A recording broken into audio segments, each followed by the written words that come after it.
Good morning, afternoon, or evening, wherever you're at, ladies and gents. I am Kurojiri, your resident tinkerer and Medarot, here as the host and tinkerer of the Medarot News Network, bring you all the latest developments and happenings with our favorite pet fighting robot series. Well, the day has finally arrived, and boy, oh boy, I've been chomping at the bit to be able to reveal this brand new model to you, 100% ready to go, fully rigged. Waiting 2 weeks for this, and I put that PV together myself just because I was so excited for it. But enough about me. In terms of Medarot as a whole, we do have a number of really interesting pieces of news incoming that were announced this morning. First of which is a brand new model here, as you see, Cinema Queen ACT-0, who looks very fine and dapper with that very classical 1930s kind of cinema style theme, which I really like going on that. But with the addition of Cinema Queen, we also have a lot of very wonderful rewards and exciting opportunities incoming. So with that being said, let's go ahead and jump right into what was officially announced for this week going forward. And starting off with the gacha banners, we do have a lot of banners this week incoming. So if you have been saving rubies for a while, this might just be a very tempting week for you, because even though there are a lot of banners, they're all very good models all the same. But with that being said, let's go ahead and jump right in, starting of course with the new model that will be joining the game as of this week, and that is ACT-0 Cinema Queen, with Self-Restore, Inferno, Spinning, Tank Legs, and the leg ability of Tenacity. Now, you'll notice a couple of rather interesting things about Cinema Queen over here, not just of her very classy and clean design, but also the fact that this is the first ever instance of Spinning and Self-Restore on non-collab models. Spinning, of course, from Mid-Eye How from the Shaman King collab, and Self-Restore from Kaiser Grid from the Gridman Universe collab. But she's also packing a brand new leg ability called Tenacity, which, explained briefly, is basically will grant you extra CG upon a user's part breaking. So, kind of advocating for a self-destructive tendency there, as kind of expected with having Inferno and Spinning there as a kit, but still very powerful all the same for what she brings to the table, and a very deceptive leg design there too. Not necessarily biped or wheeled as you'd think, but actually tank-legged, so definitely packing the HP and the damage reduction as well. With the addition of her, we also have the introduction of, reintroduction I should say, of ALC-0 Little Lacey, who we have not seen in quite a hot minute, with a kit of Radar Sight, Laser, Shoot Boost, Biped Legs, and the leg ability of Adversity. And then, of course, with the rerun of her, we also have RED-01 Chaparral Rouge, which is her twin from the days of Medarot Duel, with a kit of Repair, Shoot Boost, Mega Gatling, Biped Legs, and the leg ability of Trigger Happy. So, one other thing to note about these two is, not only have we not seen them in a hot minute, but they both are also capable of tune-up treatment. So you can boost them up for even higher bonuses, Shoot Boost for extra potency, Mega Gatling, Radar Sight for the Super Search ability, or even boosted stats on Trigger Happy or Adversity. But these are most certainly not the only three models that we have going on this week. No siree. In addition to these three, we also have the reintroduction of other popular reruns. The first of which of that one is YMT-0 Yatsukubi Daija, with Hyper Tornado, Mud Shot, Hyper Thunder Shot, multi-legs, and the leg ability of Blowbee. In addition to him, we also have ASR-0 Spinag Minog from the final boss from Medarot DS, with Deathlock, Fire, Napalm, Float Legs, and the leg ability of Shura. Now, much like Little Lacy and Chaparral Rouge, Spinag is also capable of tune-up treatment. You can boost him up even more powerfully, or even have a higher, tankier limit with HP and damage reduction to keep him in the game a whole lot more. And that's not even touching on the fact that as a gender N-type bot, he can be used very freely on either male or female 10 pets all the same to give the ultimate flexibility no matter which team they're on. And last but not least, we also have BCT0 Noir Katsi with Slip, Press, Break, Biped Legs, and the leg ability of G-Loader. So just between these 6 models alone, we have a lot of really good models to be had. Most of them female-based in particular, minus Yatsukubi and Spinag, even though Spinag in this case is kind of a gender and the wild card. But still a lot of very fancy models all the same. 3 capable of tune-up, 1 very powerful model with very good tank legs and a smart leg ability all the same, and also very mixed variety of parts across the rest. Noir Katsi in particular for heavy punish, Yatsukubi Daija if you just like to stall bring your enemy to an absolute crawl or a stop entirely. You really can't ever go wrong one way or another with any of these models you choose to go after, but with every week that passes, I do highly suspect that we do draw closer the likelihood of seeing a collab sometime in our future. So if none of these models particularly appeal to you this week, definitely don't feel too pressured to push for any of them, and take this as a skip week to try to continue to recoup on materials. Now, at the Fierce Battles we have this week, it's also going to be a very busy week as well, with a roster of 6 total Fierce Battles. Starting that lineup here on this top row is KAB 0 Grade Kabuki with Triple Virus, Wheeled Legs, and the leg ability of Charm. Next to him, we have RBT-05F Chrono Rabbit with Beam, Guard Boost, Shoot Trap, Wheeled Legs, and the leg ability of Auto Charge. And then last on that top row is everyone's favorite cameraman, CMR-0 Aim Flash with Flash, Beam, Mega Gatling, Wheeled Legs, and the leg ability of Extra Magazine. On its bottom row here, we also have MNT-0 Flat Stake. A lot of friends may know this one particularly well from the days of Medarot 2 Core, with Triple Virus, Sea Legs, and the leg ability of Acrobatics. Next to him, we have GRM-0 Wild Ukon with Rifle, Double Hammer, Biped Legs, and the leg ability of Radiator.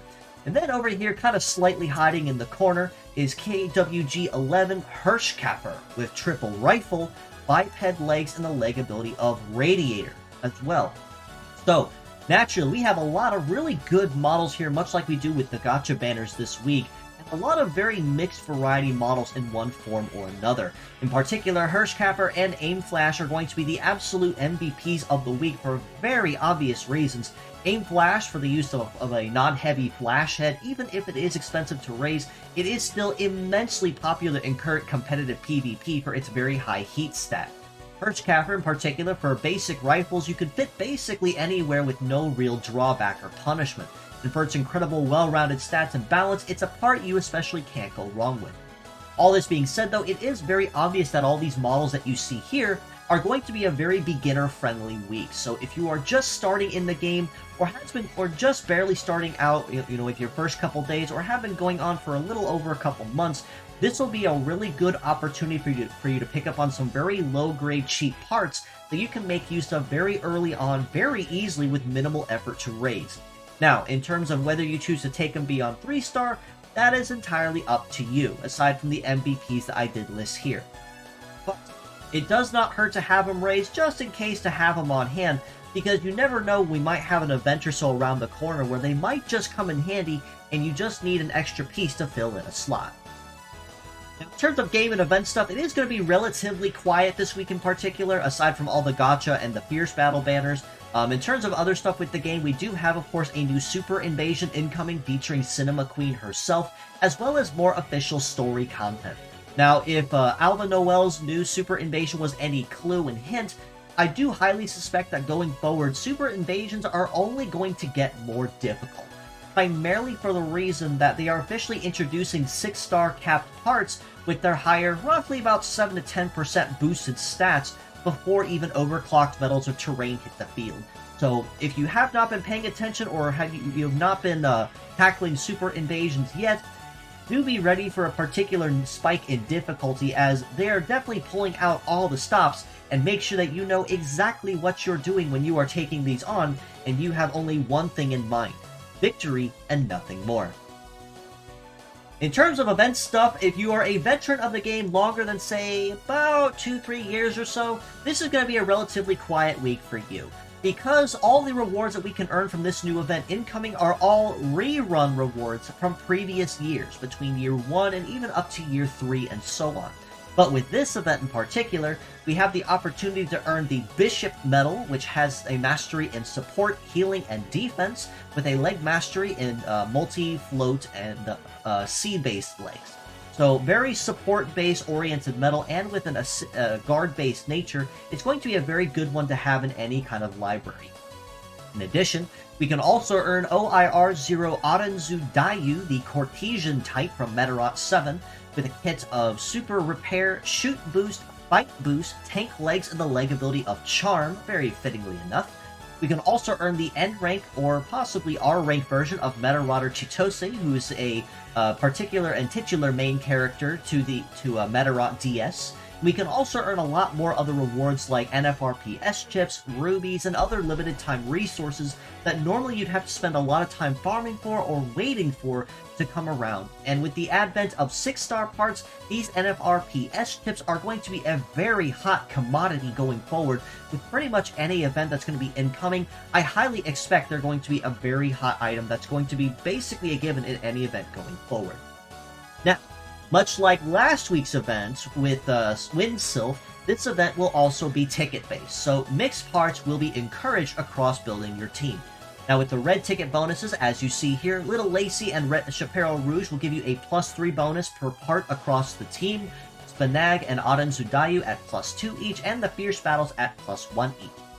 For the Metarotters, it'll be a +3 bonus for the R rank, specifically R rank, I want to specify, versions of Azuma, Arase, or Chitose, as you see, and a +1 bonus for Azuma and Arase, and a +2 for Chitose specifically. Now, with the gold bonuses, though, that's where things pick up. Cinema Queen, Yatsukubi Daija, and Noir Katsu will give you a +3 or a +1 bonus, respectively, for the gold tickets. For the +3 bonus, SR, Azuma, or Arase will give you that +3, and a +1 for R rank Chitose specifically. So, compared to last week's event, which was mostly geared around Valentine's Day and such, I highly expect that this event is going to be a lot easier, despite it having so many gacha banners and opportunities for Ruby Sinks.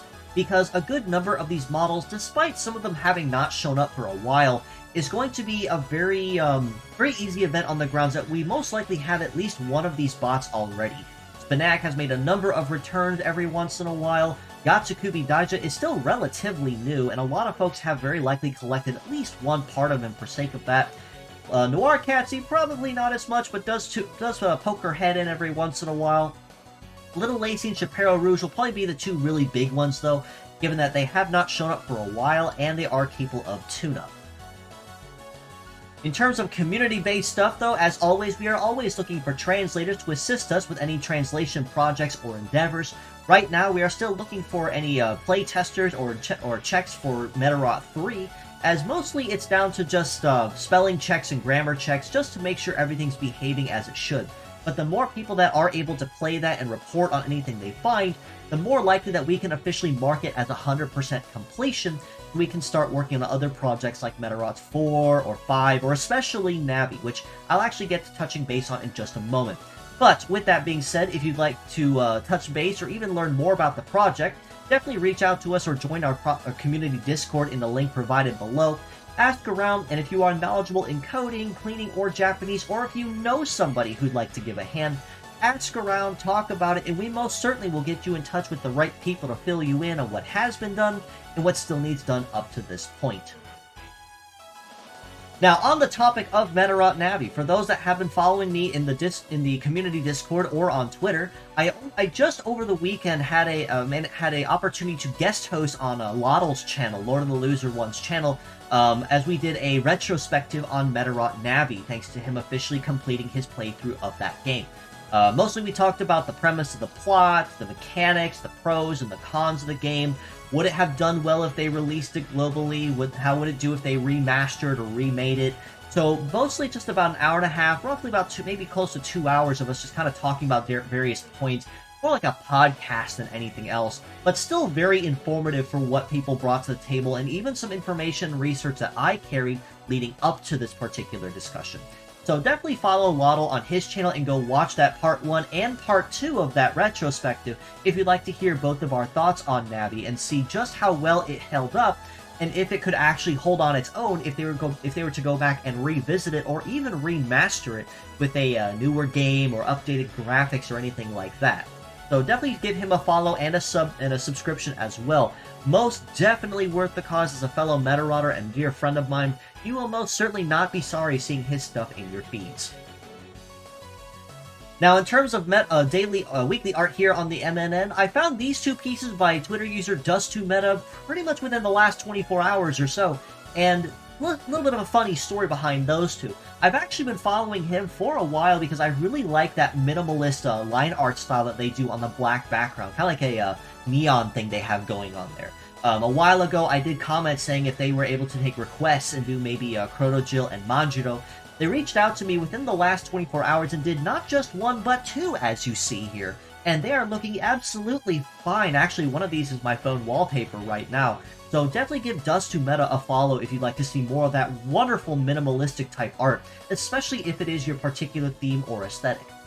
And of course, at Twitter user KanamiKana7, I did highlight in previous weeks as well for their wonderfully adorable, like, everyday life art, especially with Kazumi and Windclap in particular as his particular main character.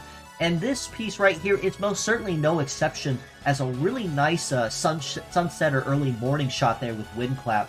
I really live for this kind of art, as it makes not only very good phone wallpapers, but also just the time and effort that goes into those. I absolutely just cannot ever get enough of, and definitely give both of these artists a follow if you'd like to see more of their art in the community.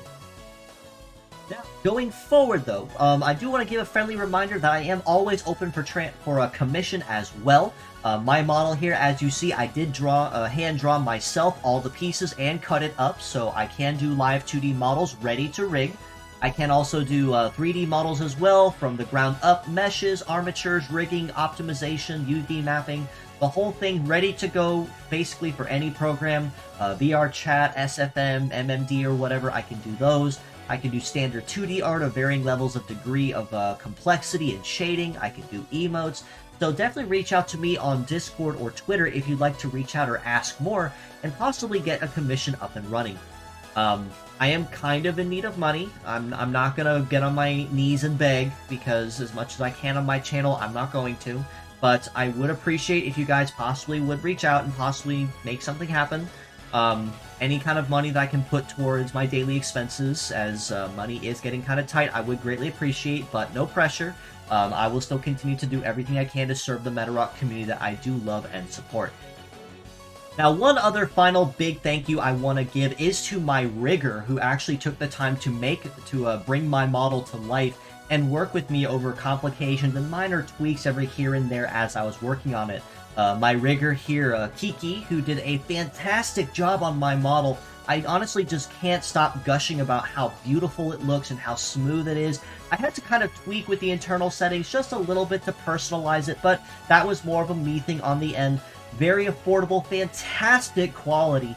I really cannot emphasize and encourage and recommend enough how wonderful it was to work with Kiki in this case.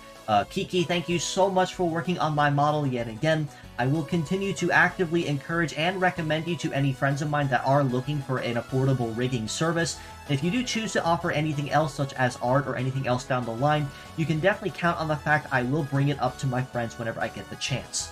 So definitely, once again, thank you for that as well.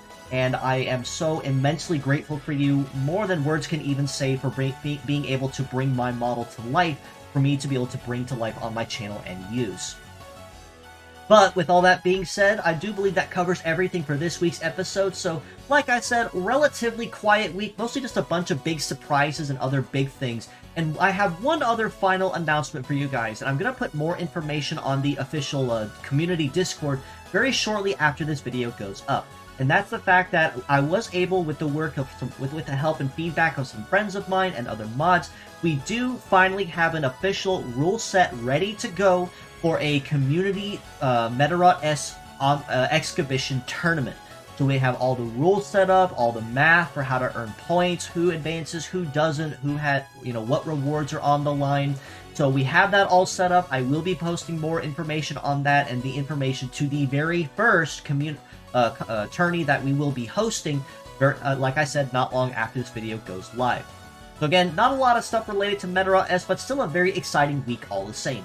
If you'd like to know more, you can follow us below on Facebook at the Medarot News Network page and the Metabots Forever community, which is continually skyrocketing well past 8,000 members and still going. So I'm honestly in shock at how fast that community is just skyrocketing in numbers. I blink, early last month, and it's like 2,500 members, and it took nearly 3 years just to hit that. And suddenly, over the span of a month, now we're at almost 8,000. So I really can't thank you guys enough for being able to bring this community together and continue to show Imagineer that we love and care and want our small robots back. You can also join us on Discord in the link provided and in the comments below to keep an even closer ear to the ground on the action. This includes any new links to merchandise, contests, fan art, my weekly episodes, or any other big announcements that we have. The Discord is the first place you're going to hear it before it goes anywhere else across the net. You can also reach out to me personally on Twitter at itsugami-kura, so if you have any questions or feedback or comments, or would love just to stop in and say hello, or if you'd like to commission me for some art, I leave my DMs open on purpose for that very reason. In addition to that, if you are a content creator, a streamer, YouTuber, or anything else of the like, and would love to collaborate sometime, whether that means having you here on my channel as a guest host, of which there is always an empty seat here ready to go, or if you'd like to have me stop in on your channel for a friendly guest, for a friendly chat or a game, I would love to coordinate with you. So definitely reach out to me in those DMs and we can most certainly make something happen. Lastly, do give these wonderful friends of mine a follow in the community as well. Of course, my rigger Kiki, I absolutely have to highlight this week and put the spotlight on. Fantastic work, affordable pricing, and very high quality for what she did. I honestly cannot thank her enough, and I probably will continue to do so for a very long time for being able to use my model and bring it to life. Do also give my friend Moen a follow as well on Twitter, who manages the unofficial Medarot fan club page on there, and much like I do and stays very much so in the know with anything to do with Medarot. Official news, fan art, or any announcements or merchandise, they do pretty much just what I do, but have a much closer ear to the ground on the Japanese front. But with all that being said, as always, I do appreciate you all for stopping by just as you always do. And until next time, this is your host, Kura Itsugami of the Medarot News Network, signing out.